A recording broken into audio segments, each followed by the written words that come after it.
Gee, Kanye, thanks for stopping by. It's been really, enlightening. Ass. The following podcast contains... You cannot say filth, flying filth in front of people. explicit language.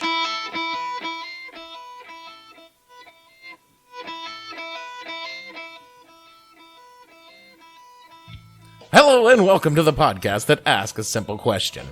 When you hired a comedian and then got all pissy when they told jokes, what the hell were you thinking?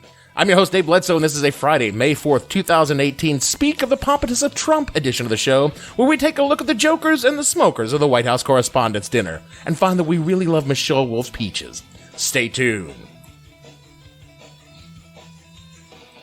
The What the Hell Were You Thinking podcast is brought to you by Rent-A-Hack, bland, inoffensive comedy. Are you putting on the Ritz for your corporate government cronies?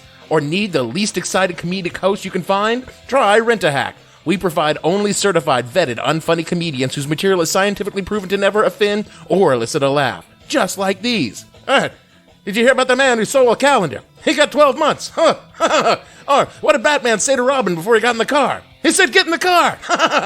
Jokes so generic, they're guaranteed never to offend. When you need a comedian but don't want them to be funny, try Rent-A-Hack. Use the promo code STOPME if you've heard this one before at checkout and receive a free ventriloquist act at your event. You guys gotta stop putting Kellyanne on your shows. All she does is lie. If you don't give her a platform, she has nowhere to lie. It's like that old saying, if a tree falls in the woods, how do we get Kellyanne under that tree? I'm not suggesting she gets hurt, just stuck. And I'm never really sure what to call Sarah Huckabee Sanders. You know, is it Sarah Sanders? Is it Sarah Huckabee Sanders? Is it Cousin Huckabee? Is it Auntie Huckabee Sanders? Like, what's Uncle Tom but for white women who disappoint other white women? Oh, I know, Aunt Coulter. I'm considered by some to be a funny guy. I mean, I wouldn't go so far as to call myself a comedian. You may tell jokes, Mr. Jerry Seinfeld, but you are no comedian. But I classify myself as funny. Now, my sense of humor isn't for everyone. I get that. I mean, when you boil it down, a lot of people don't want to hear a lowbrow Dennis Miller rant with a couple of fart jokes thrown in for good measure. But I feel qualified to possess opinions on what is funny and what isn't funny. Subjective opinions, to be sure, but informed subjective opinion. For example, Mike Huckabee's Twitter feed, not funny. But the word Huckabee, it makes me giggle every time I hear it. So I know funny. And because I'm considered funny, over the years, I've been asked to contribute content to various endeavors such as newsletters and skits, which are supposed to ostensibly improve morale over the many jobs I've had, and I've held quite a lot of jobs over my many failed careers. Believe me, in my life, I got fired a lot of times. You can tell. And over those many failed careers, I've yet to experience a boost in morale from any mandatory participation activity. In fact, it's usually quite the opposite one. But, they made us do them anyway. The problem was and is that I have a problem with self-editing. So if I think something is funny, chances are very good I'm going to say what I think is funny, and consequence be damned. One year, for the Squadron Christmas party, I was ordered to write the skit. You know the skit. It's that thing where some bad writer and a bunch of people who can't act get together and do an incredibly unfunny scripted performance for the squadron or for your organization that's supposed to make you laugh but doesn't. Yeah, that's what they made me write. And I told the sergeant who ordered me that it was a very bad idea. Nevertheless, he persisted. So the script I produced was the usual pablum one does for this kind of thing, except for one very brief line in one scene where I referenced some spicy gossip I was privy to regarding the commander of our squadron being caught by the local cops driving while just a bit tipsy, by which I mean utterly fucked up. And I had the info from the actual local cop who gave him the professional courtesy of not locking his ass up. All the while, said commander was cracking down on others who did any kind of alcohol-related incident. And forget driving, just underage drinking or having a good time with a beer in your hand. Now, I wasn't so stupid as to overtly state what I knew, but I made some jokes which most definitely hit home and most definitely did not strike the funny bone of my commander. Fucking if she can't take a joke, Sarge? Actually, fuck me, because he couldn't take a joke and he made it his mission in life to make my remaining few years in the military a living hell, and he succeeded. All because I told a joke he didn't like. Speaking truth to power is often a zero-sum game for the truth speaker. It comes at a cost for the common person who just happens to stumble into possession of some kind of the truth. When I called out the hypocrisy of my commanding officer for getting away with drinking and driving while punishing others for the same crime, no one thanked me. They did that same sort of uncomfortable, nervous laugh you heard at the White House Correspondents Association dinner. When I called out the university I worked at as a cop for covering up sexual assaults, there was no certificate of achievement. They tried to find a way to fire me, and they succeeded. When I had my first shitty job in New York City working at a pet daycare, I told the management that you can't really stop an infectious disease by spraying it with fantastic. You need something like bleach. They didn't say to me, "Thank you, Dave, for enlightening us and saving us so much money in lost business and vet bills. Let us give you a reward for being a good employee." No, they had a different message for me. You are fired. Because people don't like it when you tell them unpleasant truths. So, as you might guess, I have an opinion on the kerfuffle from the White House Correspondents' Dinner last weekend, which for some reason is still going on a week later. I mean, the world's on fire, but, somehow the most important people in the world are just so worried because the comedian... That goes a little too far. Or I guess more accurately, the most self-important people in America... Your Honor. I'll allow it. ...are still talking about it, including this low-rated podcast. You see, there's this thing. It's called the White House Correspondents Association, and it's the journalists that cover the White House and the president. That makes sense. It was founded in 1914 by some journalists in response to a rumor that the Congress was going to select the journalist who would attend presidential press conferences for President Woodrow Wilson. The rumor, like so many other things that come out of Congress, was complete bullshit. And since then, the WHCA has become an advocacy group for the press that covers the White House. And they deal with issues like, they say a strong free press and robust coverage of the presidency by advocating for access. But really, it's a club. And they guard their exclusivity and access to the White House in order to keep undesirables out. And most of all, it exists to make sure that its members always have a steady pool of sources for their stories, even though that pool is actually fed straight from the White House shitters.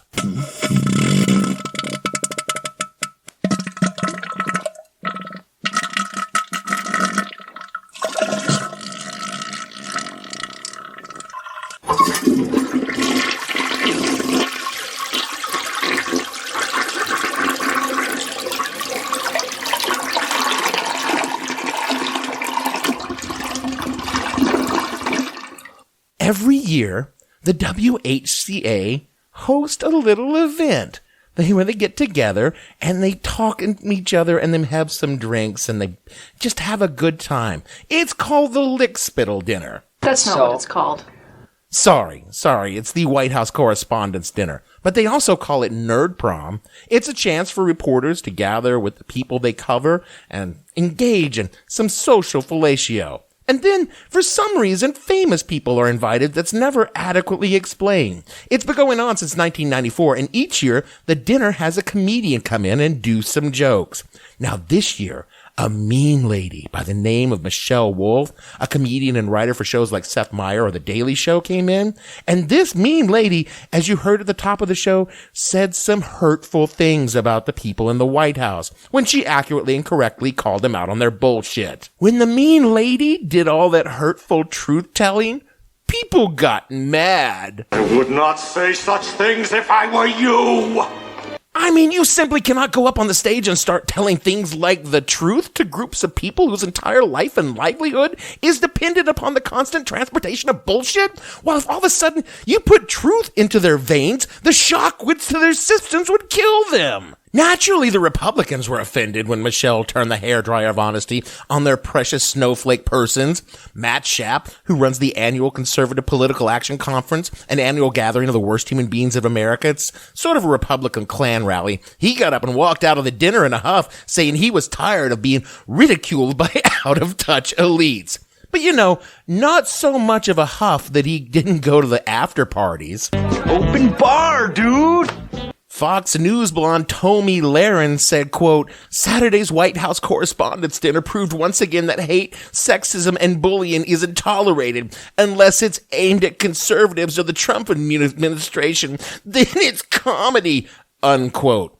Mike Huckabee, it's a funny name, said that the joke celebrated bullying, vulgarity, and hate. 10-Day Wonder Anthony the Mooch Scaramucci called the act, quote, a monstrosity, unquote. And of course, decrepit former funny man Dennis Miller called Michelle a horrid human being and assured us all that he would give her such a cutting burn once he had time to write some material in 5 to 7 business days. Hey, Dennis, it's jokes, man. It's not the waiting list for a table at the Chateau Marmont. Your delinquency in producing timely material makes George R.R. Martin look like Corintolado. Is that a joke?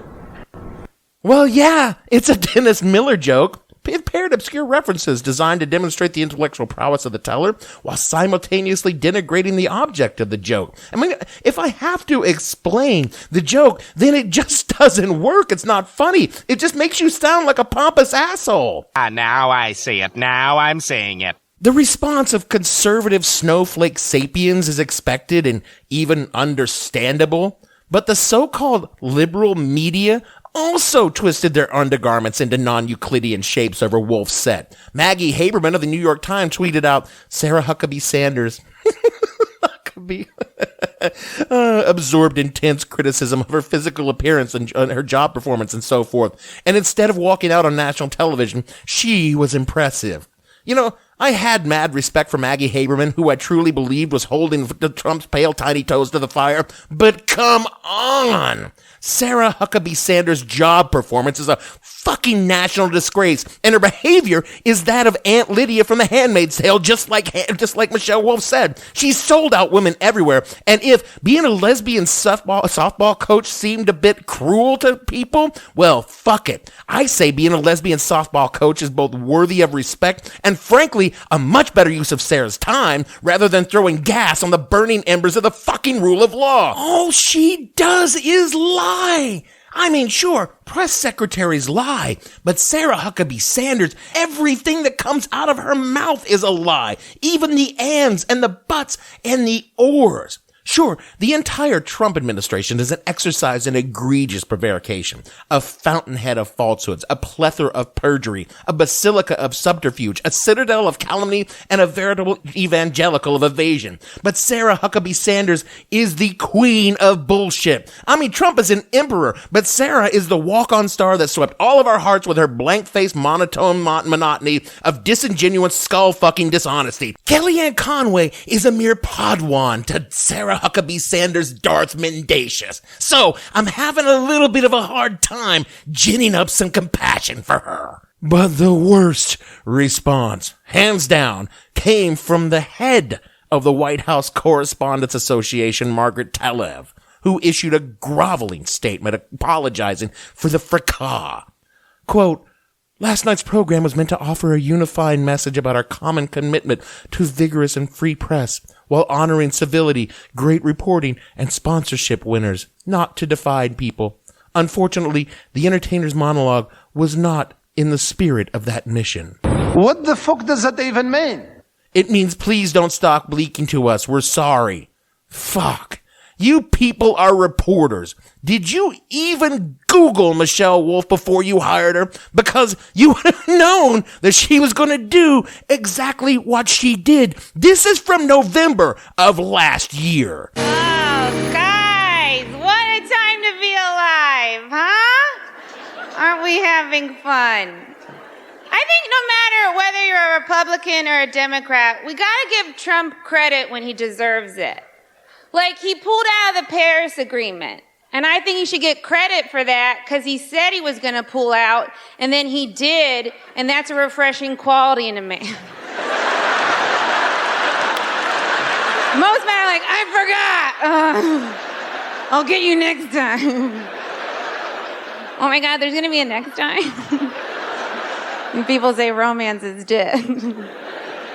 This is all such bullshit. I mean, it happens every few years at this stupid fucking dinner. Some comedian gets up to the podium and calls out the bullshit the president's doing. Here's Stephen Colbert from 2006 calling out Bush's bullshit. I stand by this man because he stands for things. Not only for things, he stands on things. Things like aircraft carriers and rubble and recently flooded city squares. And that sends a strong message that no matter what happens to America, she will always rebound with the most powerfully staged photo ops in the world. And it always seems to be a Republican president that gets called out, but that's not liberal bias. It's because Republican presidents always seem to be up to some fucked up or nefarious shit. Plus, there aren't any funny conservative comedians. I mean, are you gonna bring up Dennis Miller to do a set? He won't even have any material to weigh into President Biden's second terms, and then all of his jokes will still be about Hillary Clinton, because that's all conservatives can think about. Conservatives are not funny. Not that they don't tell jokes. The fecal impaction currently blocking the White House colon has made all kinds of jokes. He joked about mocking disabled reporters, or he was joking when he accused Democrats of treason for not applauding for him at the State of the Union. He was clearly just joshing when he said police should abuse suspects in their custody. He was kidding when he suggested he should arrest journalists under the Espionage Act for reporting on stories about his myriad crimes. Oh, and then there was the knee slapper when he said someone should kill Hillary during the election. Woo-hoo-hoo. Oh, God, he's funny. Anyone who doesn't see the humor in his sexually assaulting women just doesn't understand jokes. Huh? A very funny man. Why are people so fired up about this dumb dinner and what was said at it? In context, it's fucking meaningless. Not one single thing changed after the jokes were told, and the awkward laughter stopped. We're still in the same shithouse fire with the same criminal prick misdirecting the fire brigade. The same spineless weasels are still in Congress putting up roadblocks to keep the fire trucks from getting closer to the flames to put them out. And the same 37% of Americans are mindlessly pouring gasoline under the turd smoke to obfuscate the truth. The president is a criminal. He conspired with the Russians to win his election and has a long history of acts that ought to have landed him in Club Fed back in the 90s, but instead somehow got him a fucking television show that made a lot of dimwits think he was the kind of business genius instead of an angry little daddy's boy in a constant dick measuring contest with his domineering father, and repeatedly losing because Fred Trump was packing a hog leg and Don is a thimble dick. So much rage, so much anger. But Washington, as an institution, desperately needs to pretend that everything is normal. What people don't get is the DC press is part of the ecosystem. It operates on established norm. Despite what Donnie Dinky Dick says, the press is not the enemy of the government. It's its symbiotic parasite. They're friends. They go to the same parties. They see one another at social occasions, eat at the same restaurant. They're co-workers in the same corporation. And when someone like Michelle Wolf comes along and reminds them that the things that are most definitely abnormal, it bothers them. It makes them feel like maybe these people they are having dinner with are actually shitty human beings who are enriching themselves on the suffering of others, and how once upon a time, when they decided to become journalists, they were against that sort of thing. But now, it's all about getting a good table at La Diplomate. Masha Gessen has been writing on the slow collapse of our norms and republics since the rise of the tiny dictator came down his escalator. She wrote in the New Yorker, quote, "What makes these dinners possible are the fictions about civility and performance. That they can laugh at one another and themselves and not take offense. That the divisions among guests are ultimately bridgeable. That all of them inhabit the same reality, and that both the humor and the objects of the humor are innocuous. The same fiction continues to dominate our public sphere. In this story, Trump performs the role of president, albeit poorly, and those in the media maintain a strained civility in their coverage of him. This is an essential pretense, because the respect for the office of the president is indeed a value that should transcend the current presidency. But it is this pretense and these fictions that cast a pall of unreality over most media coverage and make late night comedy shows the better news outlets. Wolf's routine burst the bubbles of civility and performance and the separation of media and comedy. It plunged the attendees into a reality that is, in the Trump era, the stuff of comedy. Through her obscene humor, Wolf exposed the obscenity of the fictions and the fundamental unfunniness of it all. Her last line, the most shocking of her entire monologue, bears repeating. Flint still doesn't have clean water. We've become accustomed to the emperor's bare ass hanging out for everyone to see. So people got used to seeing his flaccid, diminutive dingle. Then along comes Michelle Wolf, who not only reminded us that the emperor is buck naked, but he's currently shitting on the buffet table, and maybe we should do something about it. She also reminded us that the emperor is only able to continue his naked dinner table defecations because of an entire apparatus that comes along behind the emperor, saying not only is the emperor fully clothed, but he's wearing the most beautiful suit you've ever seen and ever will see, and even if there was a steaming turd on the table, which there isn't because the media is lying to you about it, said dookie log is supposed to be there because there's nothing that says that the emperor cannot drop a deuce whenever he pleases, and many people are actually quite pleased to have this quote-unquote toilet trout on the national table because that's what they sent him to do to Washington in the first place. Take a shit on the table, which he clearly did not do. These people, these apparatchiks, Sarah Sanders, Kellyanne Conway, Paul Ryan, Mitch McConnell, they're all well aware of their role in the atrocity transpiring before our eyes, and they're not even trying to hide their complicity because they're relying on the polite fiction of Washington society to keep the DC media from taking a deep breath, smelling the turd, suddenly turning around and shouting, "Holy fuck, the president is taking a shit on the table. Someone get a camera on this. He's playing with it, and he's stark naked and shitting on the table. Oh my God, everyone look." And also in some breaking news, Flint, Michigan still does not have clean drinking water. That is it for our show this week. I have to be honest, I didn't laugh that much at Michelle Wolf set during the dinner. Her timing was off, and she was clearly freaked the fuck out that she was actually doing this thing. But damn, did she get up and do it. I couldn't have gotten up there and did that last bit about Trump's tiny flaccid dingle in front of all those powerful people. I would have just frozen up and started singing, "I'm a little teapot, short and stout. Here is my tandle, here is my spout," until someone came and carried me off the stage. So mad props to Michelle Wolf for not just saying what she said, but for having the guts to say it. You know what? If you would like to speak an unpleasant truth to someone, rate and review this show wherever you found this podcast. Go ahead. We can take it. We can take whatever it is you have to say. Things like, quote, "very raunchy, made reference to the president's defecating on the dinner table, 1 star, unquote." And if you're interested at all in other bodily functions best done in private made public, then you can follow the show on Twitter at @the_hell_podcast or the show name on Facebook. All of the shows are www.whatthehellpodcast.com. You know what? Come on over to our Patreon. It's patreon.com/whatthehellpodcast. Every other week, there's new content that our donors and no one else can hear. And it is entirely bowel movement free.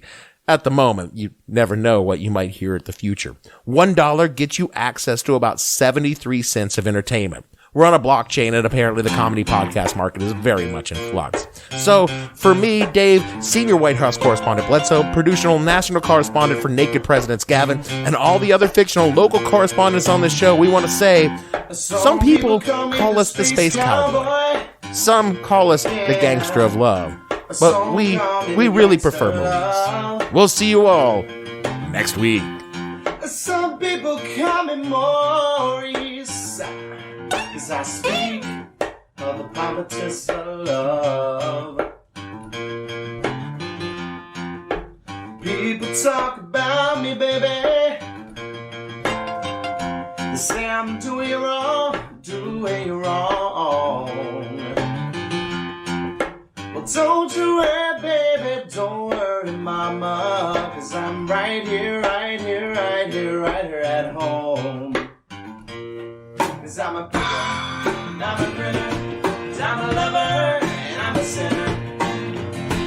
Play my music in the sun.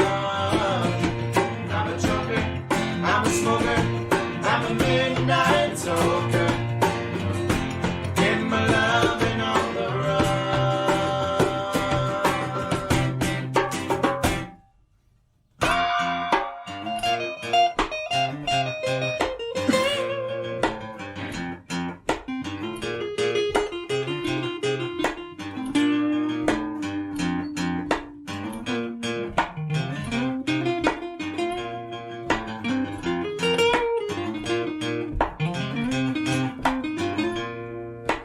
You're the cutest thing that I ever did see. I really love your peaches, wanna shake your trees. Love it, love it, love it, love it, love it, love it all the time. Come on, baby, now show me a good time. 'Cause I'm a picker, and I'm a grinner, and I'm a lover, and I'm a sinner. In the sun. I'm a joker, I'm a smoker, I'm a midnight soul.